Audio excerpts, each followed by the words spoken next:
Okay, gonna talk real quick today because this is important. But before I left the house, I was watching this tail end of that CPAC conference, and they had that total troll guy from the last Trump administration, Miller. I can't remember what his first name is. On there, and he was talking about how important it is for the state's attorney general job.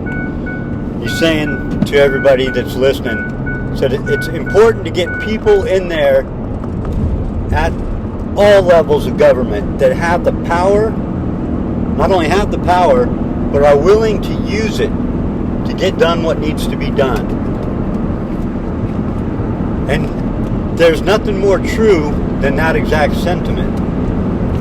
But saying that a judge has power is complete and utter bullshit. You and I have all the power. The power rests with the people. The people have to give that power by means of their consent, the consent of the governed. They have to give that every couple of years over to this group of people that we elect to hold and use in our, supposedly for our benefit. But you would have to be blind, deaf, and dumb not to realize over the last at least 20 years that nothing is being done to our benefit. Nothing. Not one fucking thing. We're either hiring a Republican to fight a Democrat, or we're hiring a Democrat to fight a Republican. The key word there is fight. Everything that they do, they want us like, Stephen Miller, that's his first name, Stephen Miller. He was saying, we have to elect the right people to go out and fight the Democrats. That is complete bullshit. No, we don't. We need to elect people who get shit done. Period. No fighting, and fighting is for children. I used to love to fight, or at least I used to tell myself I loved to fight. I didn't love to fight. I was covering up for the fact that I was insecure at almost every level of being a human being. There was some defect in me that, in order to keep people from noticing that defect, which of course they notice that fucking defect whether or not I get in a fist fight. But I was so juvenile and stupid to think they won't notice it. They'll see a different side of me than some guy that gets in a fucking fist fight. Like, that's better. Like, that's not, just throwing more shit on the pile. But that's when I was a child. A dumb, naive, lacking wisdom child.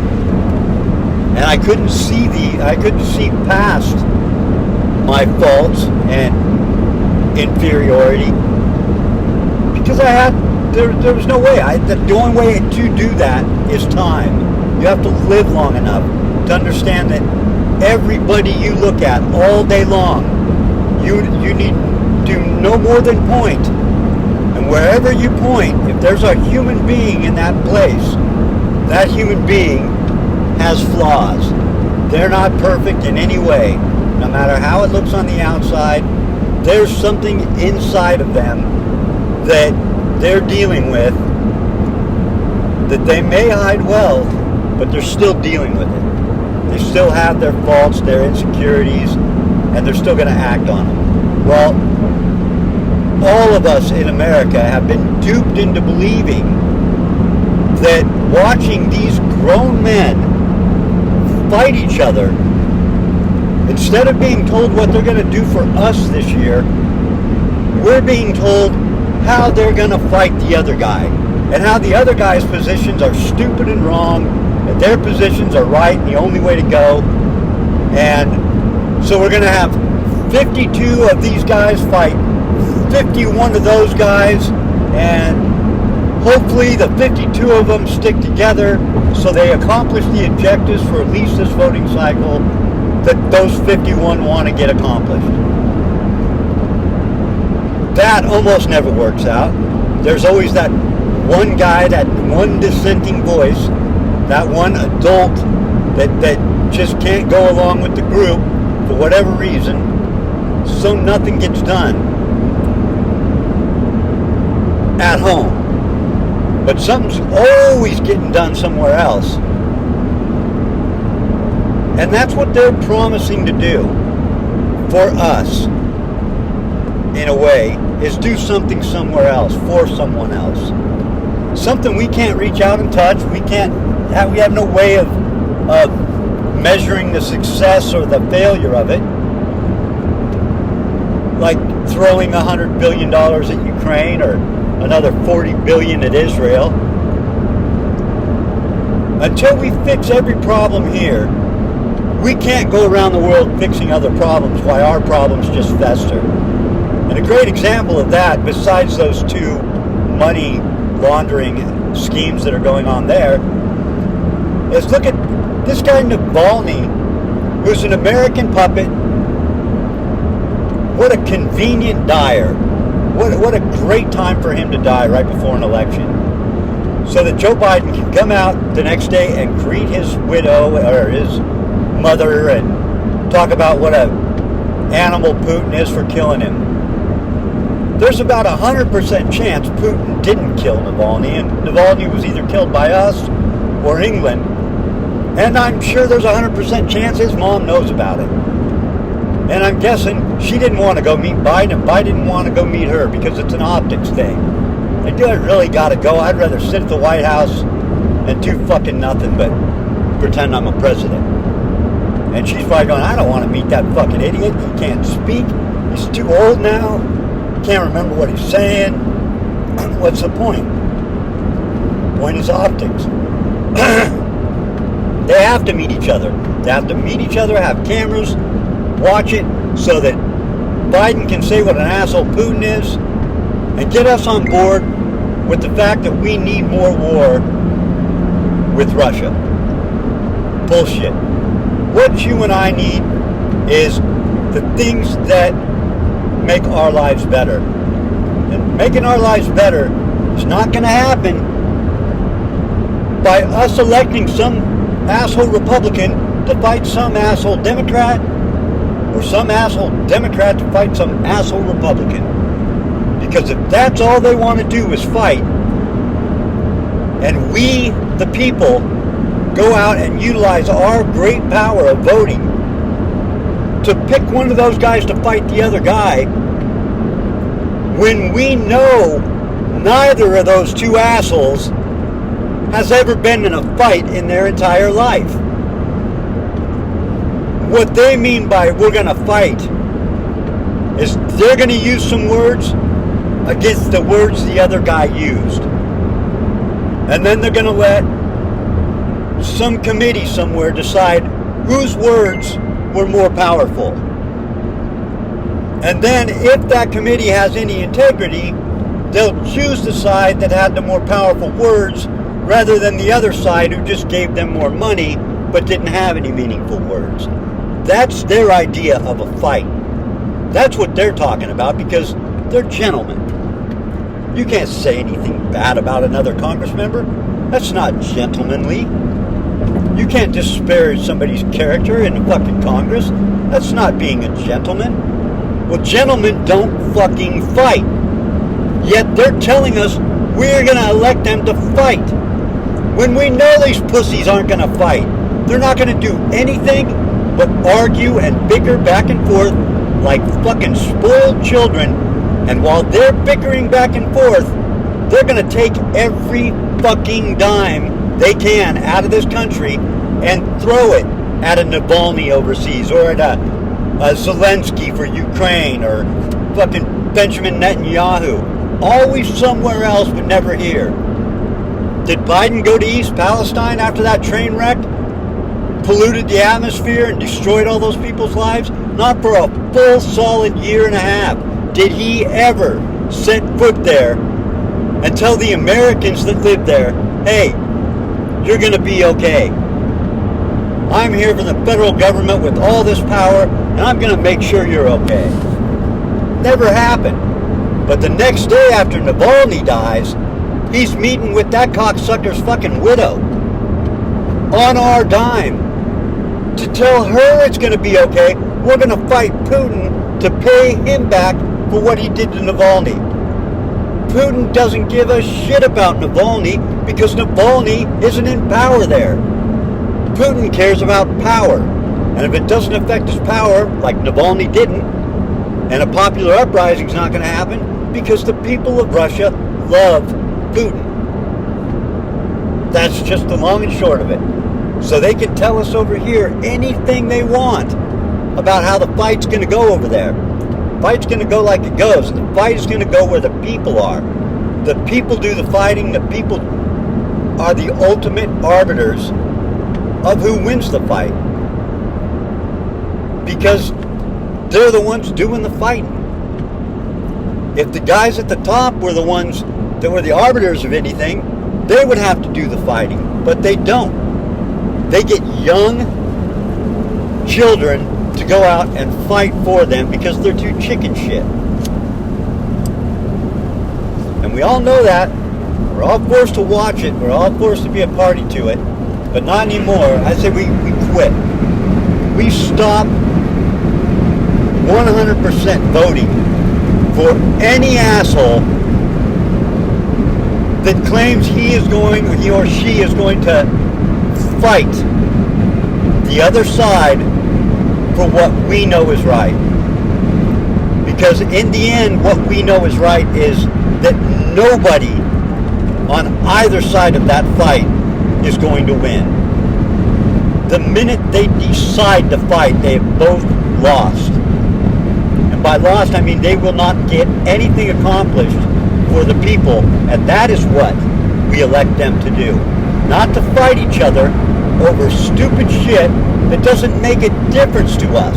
That's their fight. Those are their problems. Those are their issues. Americans, 99.9% of us, all want the same thing. We want a house we can afford. We want a job we can go to and feel proud for doing it. And at the end of the day, get a paycheck that is the reward that gives us enough money to feed our families, pay our mortgage, drive a car that's not going to break down, and if we so choose, maybe send our children to college if that's what we deem is right for them and they just deem is right for them. We don't need another 20 vaccines for another $100 billion of investment. We don't need any more nuclear warheads. We can blow up the planet plenty of times already. We don't need a bigger military. We need a bunch of construction workers to go out and fix all the shit that's breaking. We don't need fighters. We need people that accomplish something for the United States citizens, the people with all the power. And I watched an interesting thing at the beginning of this CPAC conference with none other than Dr. Ben, whatever his name was, the guy that put in charge of housing and urban development. Ben Carson.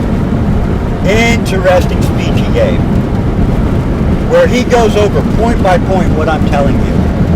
The people have all the power. The sovereignty lies with the people. And every 4 years, the people vote, which is their consent for the people who get elected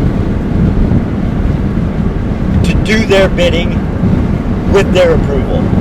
And now, it doesn't matter. Once you've voted, it doesn't matter who's elected. Because they don't need your vote to elect them.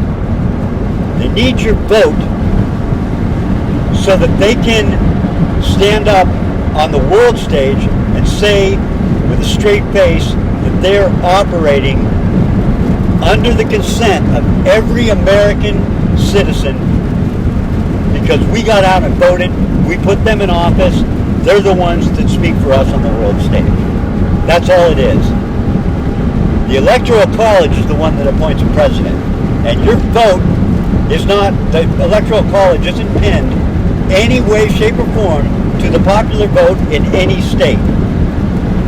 every human being in the state of Oregon to go vote for Donald Trump. And every elector that is a representative of the state of Oregon is free to go to the Electoral College and vote for Joe Biden. That's the way it works. Now, they've been talking about changing that for 200 and something years, but they're not going to, because the Electoral College is the one who appoints a president. The electors are picked. In other words, you know your vote doesn't do anything for electing a president, but you still go out and do it.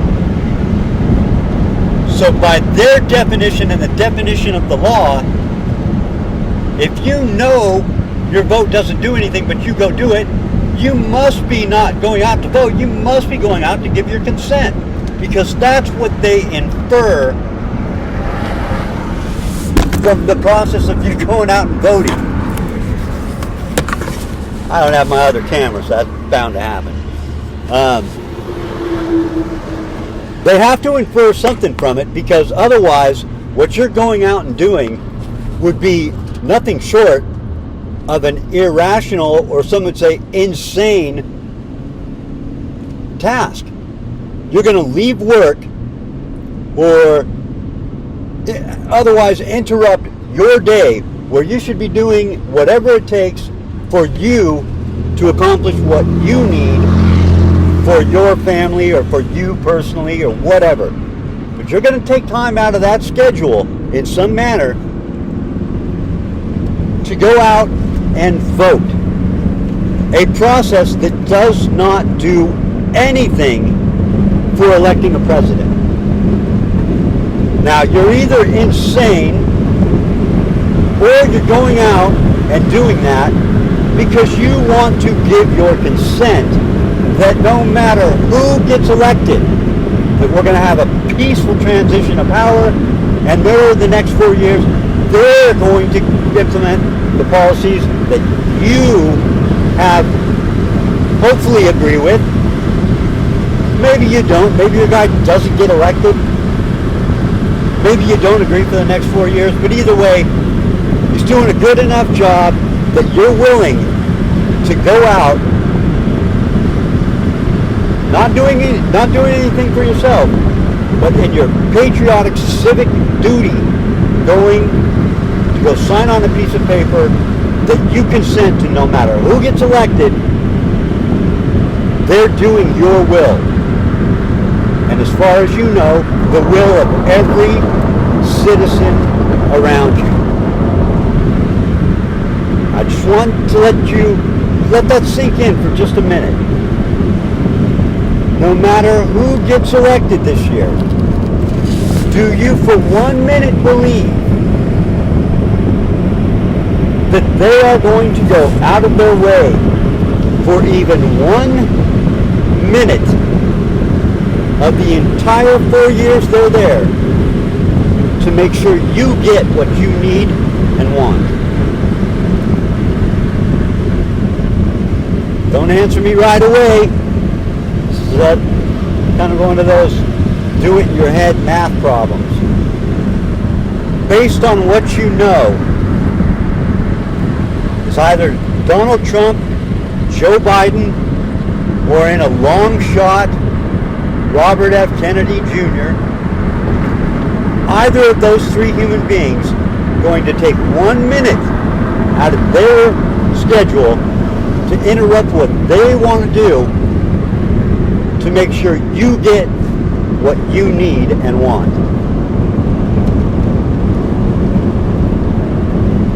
Now, I can say you're insane for going out and engaging in the voting process, but that insanity is somewhat understandable because it's been ingrained and beaten into your consciousness that voting accomplishes something. And I'm not going to insult your intelligence and say that from what I've said, and everything I've said is completely true, everyone should know that voting does not accomplish anything. The game is rigged. Can't remember who said it, but they said if the people could elect a president by voting, there's not one politician or one corporate CEO that would allow even one human being to cast a vote. Because to them, we are the stupid people that will waste our time to vote. And if we're that dumb, there is no way they're going to risk their financial futures and the futures of their children and all that they have to gain by this life on who we are stupid enough to believe will do a good job as president. The elites, the people in charge, the real power, are not going to put that power in the people's hands for even 1 second. Think about it. We have to give up our hopes and dreams every day to allow these people to live the lives they do, to enjoy the lifestyles they do, to send their children to the schools they do, to eat the meals in the halls they do, to fly the way they do, to everything they do. You and I we are told we have to sacrifice. We have to face the inflation because we need to support democracy in Ukraine. So maybe our gas prices didn't go up so bad, but the cost of living certainly did for that war, and now for Israel, the genocide. Our cost of living has to keep going up. We have to keep putting off our hopes and dreams and our children's futures for what these people deem to be important, not for what you and I believe is important, because you and I believe we're important. But we only believe that, and as far as we're talking to each other, we don't believe it at all in some, spirit of community kind of way. But if we get together and decide that there's no more are we going to allow any politician in there who is running on the grounds that he is going to fight for us. If that's the case, if you got two people in an election and they're both saying they're going to fight the other guy for you, then don't vote. Because if you do, you're voting for the fight. You're not voting for the outcome. Because the outcome is never going to change so long as those two are fighting. It will always be we almost won. Oh man, if we could have got that one extra guy. Dang, maybe next time, next 4 years. You will have to give up every hope and every dream you have for the rest of your life and your children's life to support that system, knowing that it will never change. And there's not going to be one person that we can elect that is going to do what we need them to do. It's just not going to happen. So please, people, use your voice and your vote wisely. Don't give it away. It is your power. Go click on that CPAC speech and listen to what Ben Carson is telling you. He's telling you that the Republican Party is the party of the people. And he, as a member of that party, realizes he has lost your consent to be governed in the way they are governing. And the reason he's telling you that is so that when you do that idiotic process of putting yourself in a voting booth, he's already told you they've lost your consent, and they have, because they have done nothing for you for 4 years. But the minute you step into that booth, the minute you show up to that polling station, you have given your consent for them to keep on murdering people in Palestine, murdering Ukrainians. And then now we're going to go in and rebuild Palestine. We're going to rebuild Ukraine on our taxpayer dollar. That's what you're consenting to. You're not consenting to Joe Biden to run the country. Joe Biden doesn't run his own household. Joe Biden doesn't run his own schedule. Joe Biden doesn't run. Joe Biden doesn't know where he is right now. Wherever in the world Joe Biden is, I guarantee you, he's looking around for somebody to tell him what the fuck he's doing there. That guy is so far gone, and they're going to allow him to be the only person on the Democratic ticket side. Because they know, as proven by countless elections beforehand, that the people are so lazy and have been dumbed down so much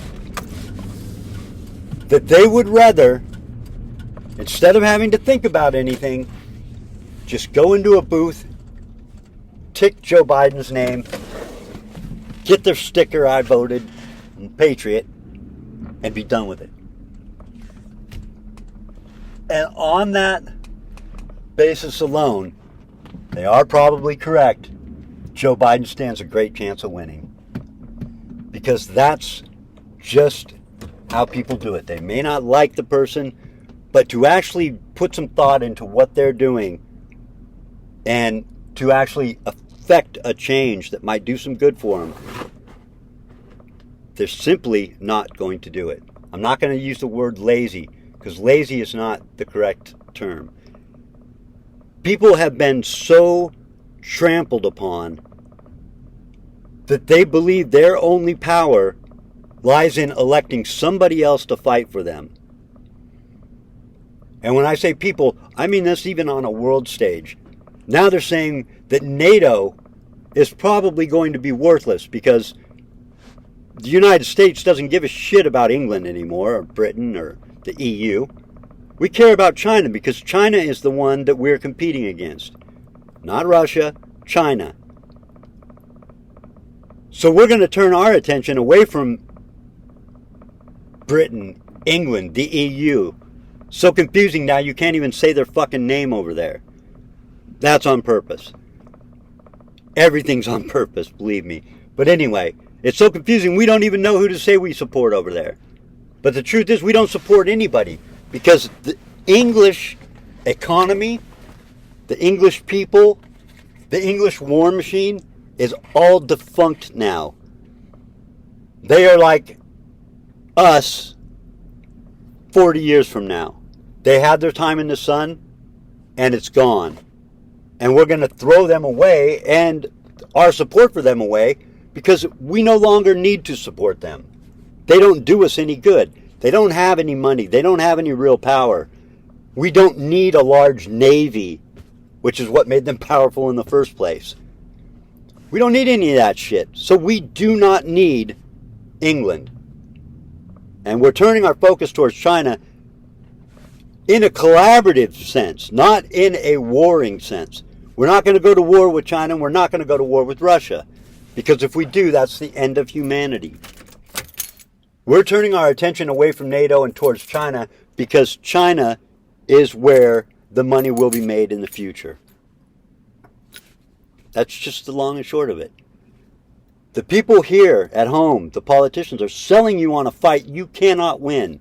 The minute you start fighting, you've lost. Your parents told you that when you were going to school if you were a boy.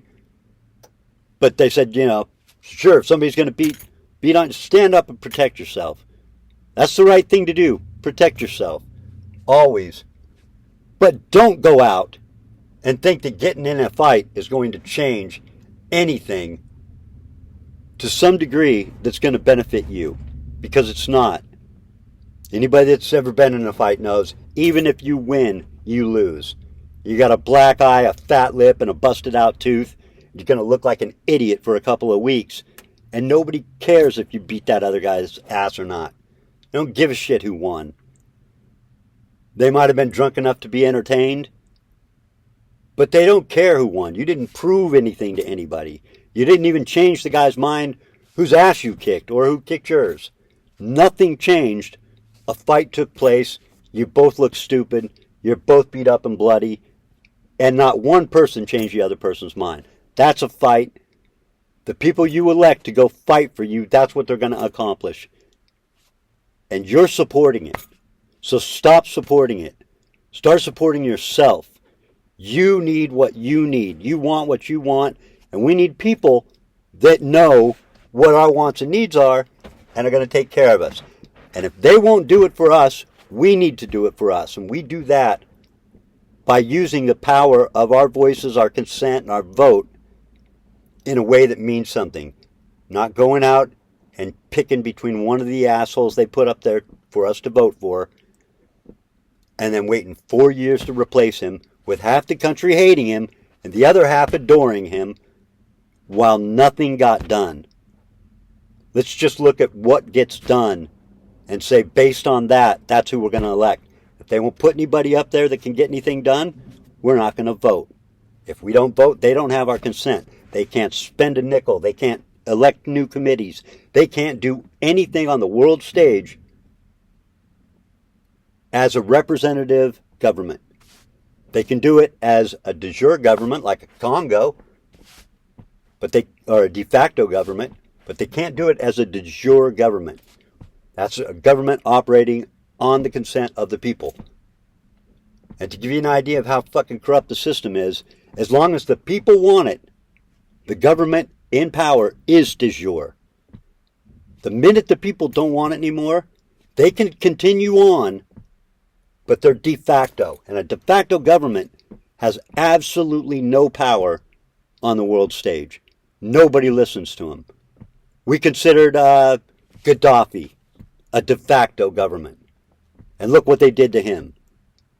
That guy took his country from last as the place to live in the world. They were last or third to last. He took them to number one before we killed him. And he was as de jure as it comes by in his own country. But on the world stage, they made him a de facto leader.